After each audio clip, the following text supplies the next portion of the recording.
The mentorship program is a 108-day guided practice program. If you go to kaizone.com, you will find the link. And as soon as I get an email from you in my inbox, I can give you all the information about how it works. I'll give you a little summary of it. There is a beginning phase. If a new student sends me an email, I send them a few documents, including my bio, discography, and a video link that has like 20 or 30 different YouTube clips where they can check out different bands that I've worked with and this kind of stuff, little informative stuff. And then we put together a half-an-hour practice routine that consists of 2 mandatory exercises they have to do every day and a subject of their choice. So, for instance, if a student or if a bassist wants to know more about harmony, like to learn about harmony, I would start developing harmony exercises for them and send it to them in form of little video clips. And I send it through You Send It, so, you know, they basically get it into the inbox of their email.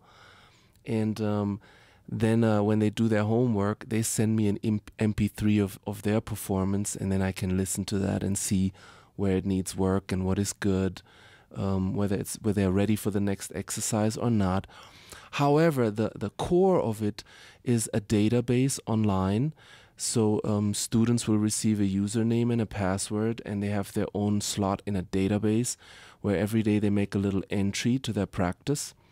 And that way I can see how they're doing regardless of where I am, because sometimes I might be like in Fort Collins on tour or something. And I just go online and check the database, and I can see all the activity. I actually wanted to make sure that some of the problems in modern education are addressed in that. One of them is that it is not good to give a person too much information, because information can also be like a consumer item. Like you buy a consumer item until you get bored with it, and then you throw it away and you buy another one. That is like the way that we don't want to be anymore.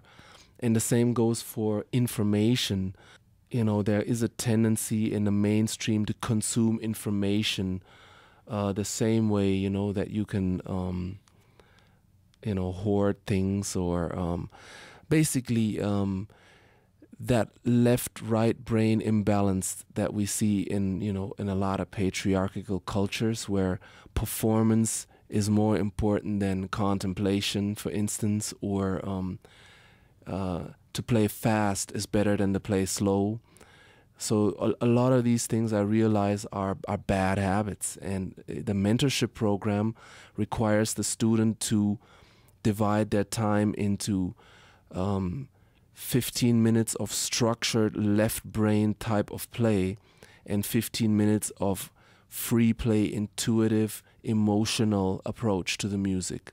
I've always found that players either fall to one or the other side. Some people say, oh, I'm an ear player. I play everything by intuition, but I don't know anything about harmony or theory. And frankly, some people say they're not interested because it gets in the way. And then you have the opposite people who are very structured, who know a lot, who practice a lot, but have a hard time freeing up when they're supposed to make something up on the spot. And so I think if in the core element all these things are recognized, and then you add something like 108 days of sticking with something, you deal with a lot of the problems, that we see. Because what happens if you utilize the consumer approach to learning an instrument is you never get the full benefit of what you're doing. So when I was in India, I heard the number 108 come up a lot. You need to practice something 108 times before you can claim that you know it. And I was like, wow, who does that, And I also met Zakir Hussain, the great tabla maestro from Mumbai. And he also said that once he was in a chilla. A chilla is a kind of, how would you call it? It's almost like an ordeal where he had to practice his tabla for 40 days in isolation. And he said that a lot of students at the time were trying to do that, but some of them would actually come running out, crying after a while because they had a nervous breakdown. And he says that what happens if you practice something for a long time and it becomes intuitive, like it starts to bring out the emotions in you, and it brings out also old memories, things that might actually be difficult for you to handle, but it's very healthy to purge those things. So, you know, I'm looking at music and the bass guitar I'm practicing as primarily a way to self-realization and self-knowledge. And I find that very helpful in these days. I see a lot of confusion, you know, in the music community, and that is normal because right now a lot of pressures are on us. We're working harder for less money. I don't know anybody in the music industry, or actually I don't know anybody in any industry sector, maybe aside from, you know, wireless technology or something like that, where they can say that it's not challenging to make a living. And you know, nobody can these days afford to just lay back and say the work is done, you see. So having a strong practice is imperative to giving you a sense of grounding, also a sense of who you are in any given situation. And that really is something that will ultimately allow a student to find their own inner teacher. And that's something, in a sense, that I am grateful for, because I did find my inner teacher and we have a good relationship. And that inner teacher also tells me there are always two opposing sides. There is a masculine and a feminine side to music. There is an emotional and there is an analytical side. Very interesting little things I've been learning from my inner teacher.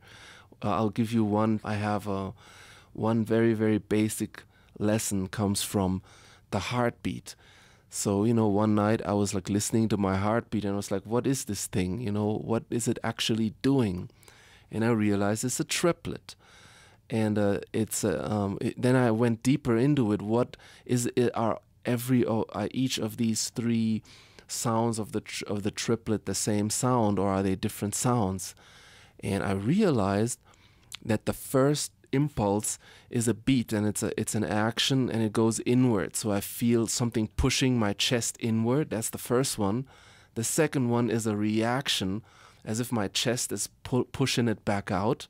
And the third one is a space with nothing in it. So, you know, if you speed it up, it's like right? 1, 2, 3, 1, 2, 3, like So I realized, everything in life needs to have one side, another side, and then a space for something to happen. So that's basically how I also look at religion at this point. Like, my whole idea of religion changed when I understood what the heartbeat does. So it has to be reflected in the mentorship program. Like, you do structured work, you do emotional work, and then you know, you also need to take a break and reflect on what you're doing. So, you know, I let the students record themselves and then listen back and judge themselves when they're removed from the process. Because you see, Cindy, one of the problems with practicing that reoccurs all the time is the mind of a student ends up interrupting at the wrong moment while they're trying to do something. And it's usually judgmental, like, oh, I suck, or something like this. And it happens very quickly, like, you know, it happens to everybody. But if you engage with that, then, you know, you'll lose your practice. So there are techniques of how you can learn to focus your mind. You have to be clear about your intentions. Yes, I really want to do this. I am fully responsible for this choice. And so if obstacles come, I'm committed to moving them out of the way. And so 108 days of doing this will definitely change you. And yeah, I highly recommend that people should check this out.